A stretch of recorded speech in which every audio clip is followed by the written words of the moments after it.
Welcome to our channel legal दोस्त UB media. मैं गिरीश पटवर्धन। मैंने पिछली बार जो आपसे बातचीत की थी वो औद्योगिक विवाद अधिनियम के बारे में थी।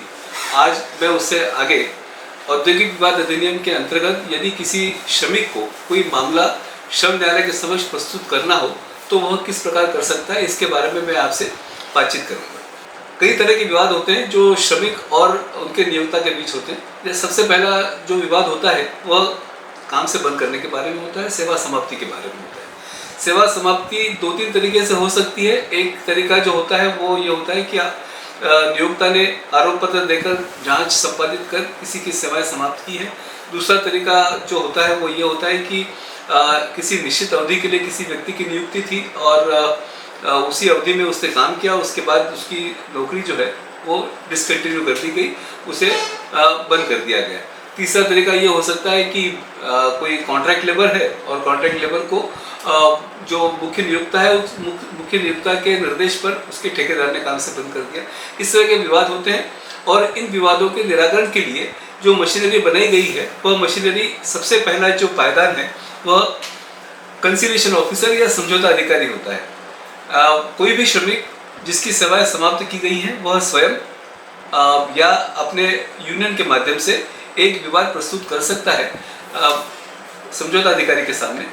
और धारा 2A में ऐसा प्रावधान है कि ऐसा विवाद प्रस्तुत होने पर यदि 45 दिन में उस प्रकरण को श्रम न्यायालय को संदर्भित नहीं किया जाता तो ऐसी स्थिति में जो संबंधित कर्मचारी है वह स्वयं अपना विवाद लेकर श्रम न्यायालय के समक्ष जा सकता है। श्रम न्यायालय के समक्ष एक आवेदन पत्र देकर ये कह सकता है कि साहब मेरे साथ ये अन्याय हुआ है, मेरी सेवा समाप्ति हुई है और इसका प्रकरण मैंने समझौता अधिकारी के समक्ष प्रस्तुत किया था, किंतु उस प्रकरण को मैं कोई समझौता नहीं हो सका है, इसलिए उसका निराकरण करने हेतु उसे श्रम न्यायालय में पंजीबद्ध किया जाए।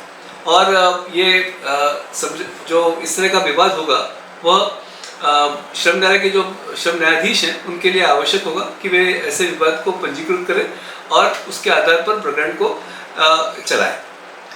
दूसरा जो तरीका है वह तरीका इस प्रकार से है कि समझौता अधिकारी के समक्ष जो है वो समझौता कार्रवाई आरंभ होती है और उसके बाद समझौता अधिकारी उस विवाद को राज्य शासन को भेजते हैं और राज्य शासन उस विवाद को संदर्भित करता है श्रम न्यायालय को। तो इस प्रकार सेवा समाप्ति के संबंध में दो तरीकों से श्रम न्यायालय में प्रकरण आएगा। या तो श्रम न्यायालय या तो श्रमिक स्वयं अपना विवाद प्रस्तुत करे या राज्य शासन के माध्यम से वह विवाद श्रम न्यायालय को जाए। इस तरह का दावा श्रम न्यायालय में प्रस्तुत होने के बाद या रेफरेंस श्रम न्यायालय में प्रस्तुत होने के बाद ये अधिकार होगा श्रमिक को कि वह अपनी तरफ से एक स्टेटमेंट ऑफ क्लेम या दावा न्यायालय के समक्ष प्रस्तुत करे, जिसमें वह कब से वह नौकरी में था, किस कारण से उसे काम से बंद किया गया, काम से बंद करने का जो कारण है वह किस प्रकार गलत है, जो कार्रवाई है नियोक्ता की वह किस प्रकार गलत है, इसके बारे में वर्णन करेगा।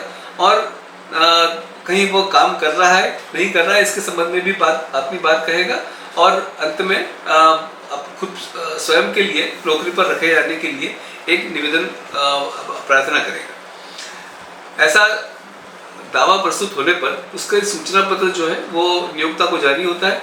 नियोक्ता अपनी ओर से अपना उत्तर प्रस्तुत करता है और उस उत्तर प्रस्तुत होने के बाद उन दोनों प्लीडिंग्स के आधार पर जो अभिवचन है उनके आधार पर इश्यूज फ्रेम किए जाते हैं, वाद पद तय किए जाते हैं और उसके संबंध में श्रम न्यायालय के समक्ष दोनों पक्ष अपना अपना पक्ष रखते हैं, अपनी साक्ष्य प्रस्तुत करते हैं। यह साक्ष्य भी जो है प्रस्तुत करने के दो तरीके हो सकते हैं, एक न्यायालय में कथन के द्वारा, दूसरा शपथ पत्र के द्वारा। और इन किसी भी तरीके से जो बयान होगा उस पर पूर्व परीक्षण का अधिकार दूसरे पक्ष को होता है और ये पूरी कार्रवाई होने के बाद प्रकरण जो है वो तर्क के लिए नियत होता है और तर्क के उपरांत प्रकरण का निर्णय के लिए श्रम न्यायाधीश जो है उसे सुरक्षित करते हैं अपने पास और उसके बाद निर्णय देते हैं। निर्णय करने के बाद वह निर्णय राज्य शासन को भेजा जाता है। राज्य शासन उक्त निर्णय प्राप्त होने की सूचना श्रम न्यायाधीश को देते हैं और उसके आधार पर निर्णय की उद्घोषणा न्यायालय में की जाती है। तो ये जो मैंने अभी आपको एक प्रक्रिया समझाई, यह प्रक्रिया सेवा समाप्ति से संबंधित प्रकरणों के बारे में है। इसी प्रकार यूनियन के द्वारा वेतन वृद्धि के संबंध में, श्रमिकों के नियमितीकरण के संबंध में श्रम पदाधिकारी या समझौता अधिकारी के समक्ष विवाद प्रस्तुत किए जाते हैं।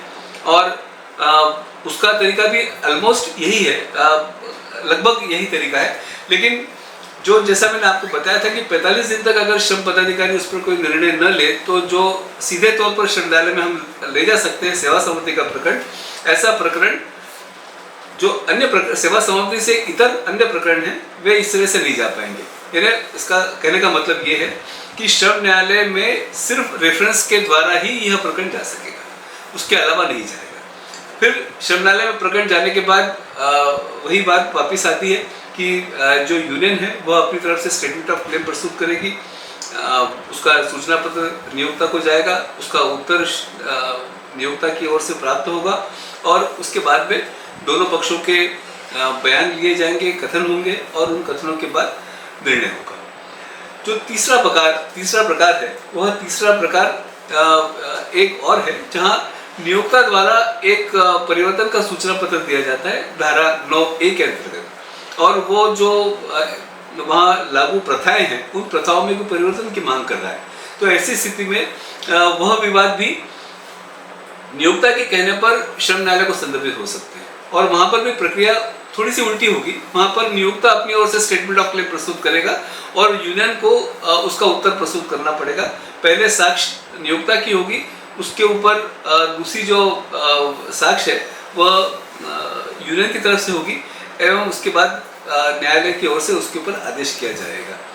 एक और लिटिगेशन होता है जो श्रम न्यायालय में होता है जिसे हम एग्जीक्यूशन प्रोसीडिंग कहते हैं या वसूली की कार्रवाई कहते हैं। ये वसूली की कार्रवाई उन प्रकरणों में होती है जहाँ किसी केस में पहले से फैसला हो चुका हो।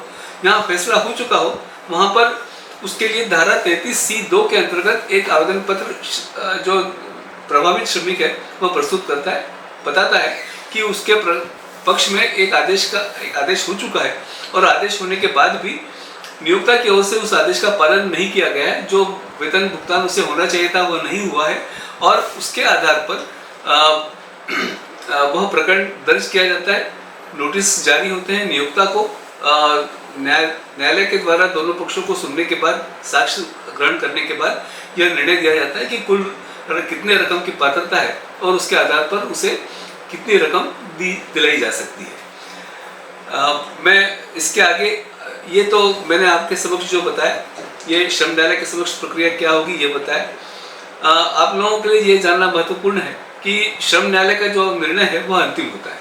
यानी अगर आपको उसे कहीं चुनौती देना है तो उसे चुनौती देने के लिए आपको सीधा उच्च न्यायालय के समक्ष एक याचिका दायर करना होगी जो अनुच्छेद 227 के अंतर्गत दायर होती है और उसी के आधार पर उसकी सुनवाई होती है, दोनों पक्षों को सूचना पत्र जारी होते हैं और उच्च न्यायालय द्वारा उसके अंदर निर्णय किए जाते हैं। तो ये एक सामान्य प्रक्रिया हुई श्रम न्यायालय के समझे। अब एक जो दूसरी जो एक मशीनरी है वह औद्योगिक न्यायाधिकरण है। तो जो औद्योगिक न्यायाधिकरण में विवाद आते हैं वे सामान्यतः वेतन वृद्धि से संबंधित विवाद होते हैं या नियमितीकरण से संबंधित विवाद होते हैं, लेकिन ये विवाद सिर्फ वे विवाद होंगे जो 100 या 100 से अधिक श्रमिकों को प्रभावित करते हैं। यानी जो जहाँ श्रमिकों के प्रभावित होने वाले श्रमिकों की संख्या 100 से कम हो वहाँ वह विवाद जाएगा श्रम न्यायालय के समक्ष। यदि प्रभावित होने वाले श्रमिकों की संख्या 100 से अधिक है तो ऐसी स्थिति में वह विवाद जाएगा औद्योगिक न्यायाधिकरण के समक्ष। औद्योगिक न्यायाधिकरण सामान्यतः प्रत्येक प्रदेश में गिने चुने होते हैं। जैसे मध्य प्रदेश में आज की स्थिति में सिर्फ एक ही न्यायाधिकरण है, लेकिन संभावना है कि आगे 2-3 न्यायाधिकरण बने। इसी प्रकार अन्य राज्यों में भी संभागीय स्तर पर या इस तरह से न्यायाधिकरण बनाए जाते हैं और उन न्यायाधिकरणों में विवाद संदर्भित होते हैं और जो तरीका है विवाद के निर्णय के लिए वह वही होता है जो श्रम न्यायालय में होता है। एक पक्ष अपना स्टेटमेंट ऑफ क्लेम प्रस्तुत करेगा, दूसरा पक्ष उसका उत्तर देगा, दोनों पक्षों के कथन लिए जाएंगे और उसके बाद तर्क सुनने के बाद न्यायाधिकरण द्वारा उस पर निर्णय किया जाएगा। जो औद्योगिक न्यायाधिकरण के निर्णय है कोई भी अंतिम होते हैं, इसे भी चुनौती देने के लिए अनुच्छेद 227 के अंतर्गत माननीय उच्च न्यायालय के समक्ष ही याचिका दायर हो सकती है और उच्च न्यायालय द्वारा ही उसे निर्णित किया जाता है। मैंने आपको एक प्रक्रिया समझाने का प्रयास किया है। ये प्रक्रिया अगर आप विस्तार से समझना चाहते हैं तो संपर्क आप अपने आसपास जो भी अधिवक्ता हैं उनसे कर सकते हैं। वे आपको विस्तार से समझाएंगे कि इस तरह के विवादों का निराकरण किस प्रकार होगा।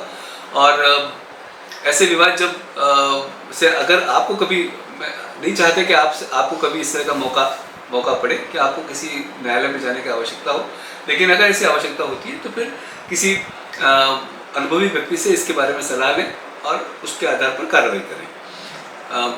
ये एक संक्षिप्त में मैंने आपको किस तरह से प्रक्रिया जो है वो की जाती है इसके बारे में आपको बताया है।